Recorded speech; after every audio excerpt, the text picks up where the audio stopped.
राष्ट्रवादी सरकार आहे। आम्ही ज्यावेळेस त्यांना विचारलं की ते इथे का पोहोचत नाहीये, तर त्यांनी सांगितलं की त्यांना 5-6 किलोमीटरवरच अगोदरच रोखण्यात आलेलं आहे। ही अत्यंत बेकायदेशीर अशा प्रकारची पोलिसांची कृती आहे।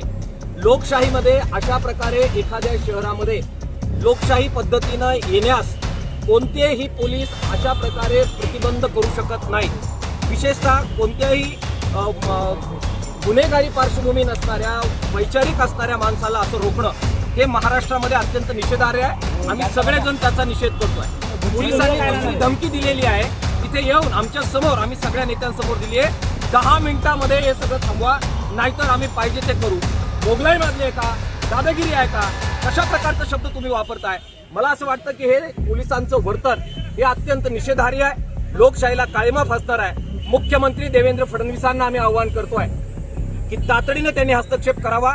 ज्यांना अटक करायला पाहिजे त्यांना तुम्ही मोकळं सोडता, आणि जे लोकशाही मार्गानं काम करतायत, तुम्ही ती मुलाखत बघा, प्रचंड शिव्या शाप चालू असताना सुद्धा एक शब्द सुद्धा वावग्या प्रशांत आंबी बोललेले नाही। अशा सनदशील मार्गाने काम करणाऱ्या माणसाला तुम्ही डिटेन करता। आणि मी आमदार संजय गायकवाडांची मुलाखत ऐकली, ते आता सुद्धा सरळ धमक्या देत आहेत, मी त्या कार्यक्रमात येईल, मी त्याच्यात बसेल। लोकप्रतिनिधी आहात आपण, सभागृहामध्ये आपण पाठवलेले आहात, आपल्याकडून हे अपेक्षित नाही। मंडप या ठिकाणी काढून टाकायला भाग पाडण्यात आलेले। ठेकेदाराला कुणी फोन केले, हे फोन रेकॉर्ड ठेकेदाराचं तपासलं पाहिजे, आणि कुणाच्या सांगण्यावरून हा मंडप काढून टाकण्यात आला। पिण्याचं पाणी सुद्धा आमदार संजय गायकवाड साहेब, आम्ही बाहेरून आलेल्या लोकांना तुमच्या मतदारसंघामध्ये मिळणार नाही, इतकी असहिष्णुता। मला वाटतं ही छत्रपती शिवाजी महाराजांना अपेक्षित असणारी असहिष्णुता नाही।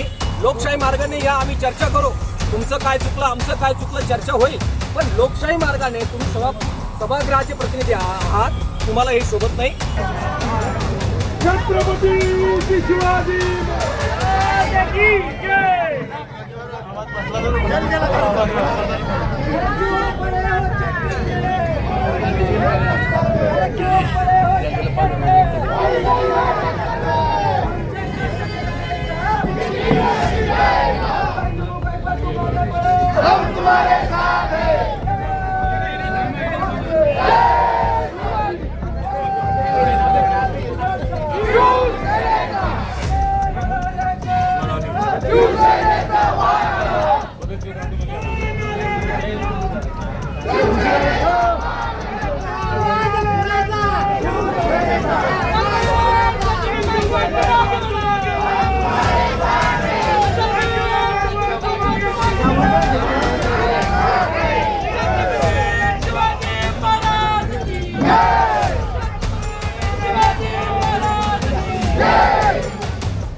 छत्रपती